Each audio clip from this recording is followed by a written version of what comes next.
Uh, Noga, we've been talking all week about the ramifications of this attack on the aid convoy, the 6 foreign nationals and the Palestinian driver who are dead. I'm also led to believe that there is a phone call scheduled for this afternoon or this evening between Benjamin Netanyahu and President Biden. Do you expect anything to come out of that? Yes, the call is actually imminent. It's scheduled to happen in about 15 minutes.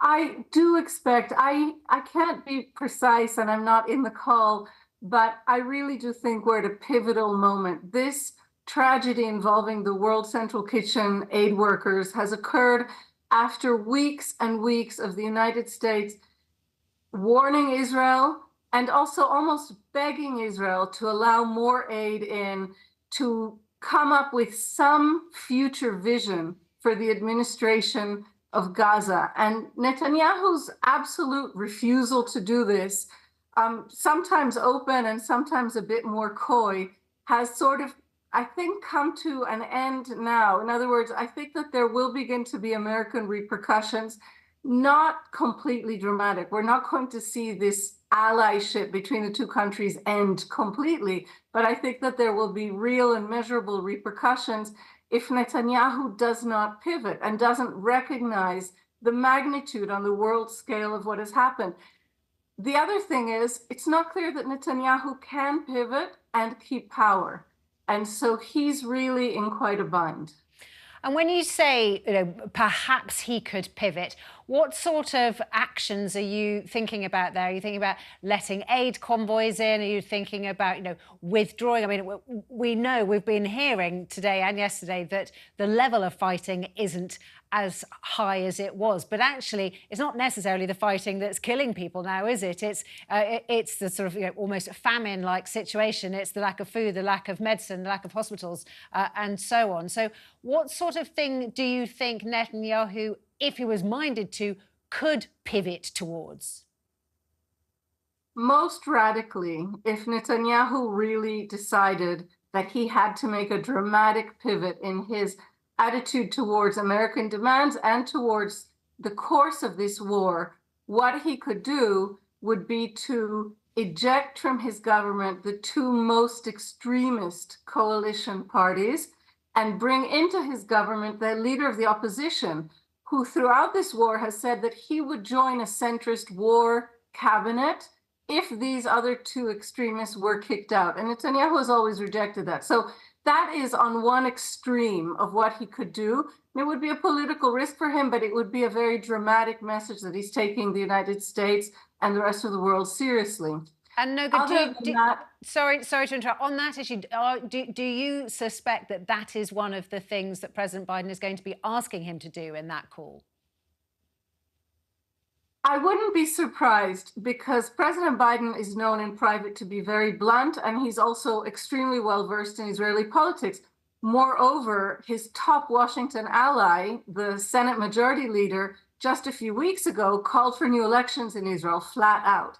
So I wouldn't be surprised, but I doubt that that kind of a direct political request would be leaked. What I do think we'll hear is a very stark readout from the White House about Biden basically scolding Netanyahu and making very clear demands from him. Noga, just stay with us for a moment. James, I know you wanted to come in.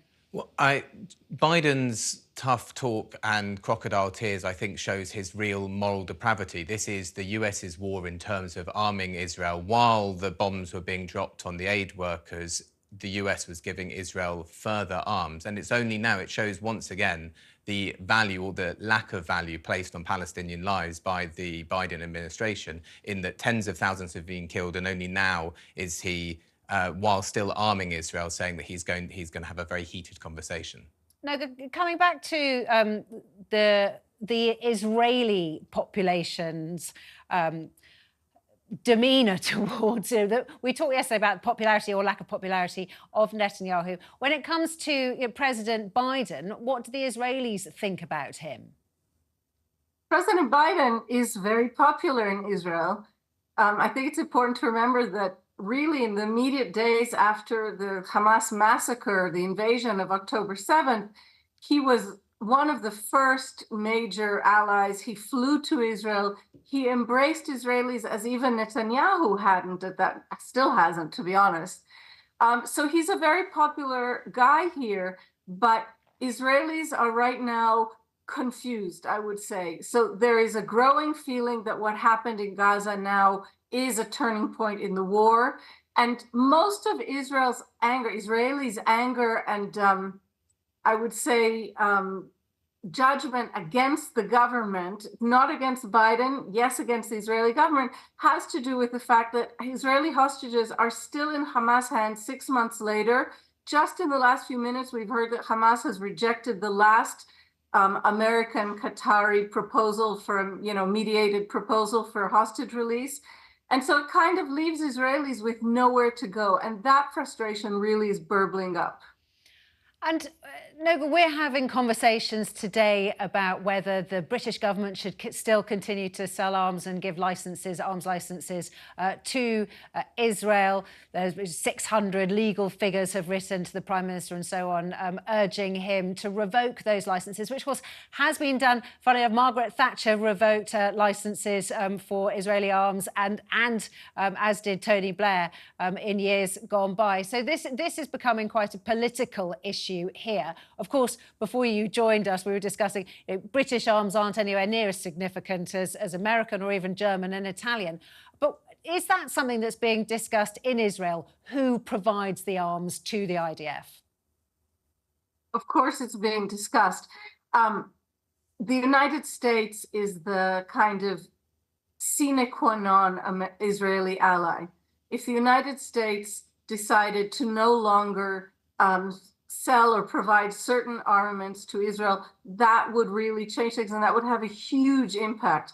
The fact that this is being discussed in Great Britain and this letter by the 600 prominent, I think, legal figures obviously has made news here, but more in symbolic terms, seeing the UK as one of the most important European allies of Israel and having a conservative government, the fact that this is being discussed is having impact in Israel.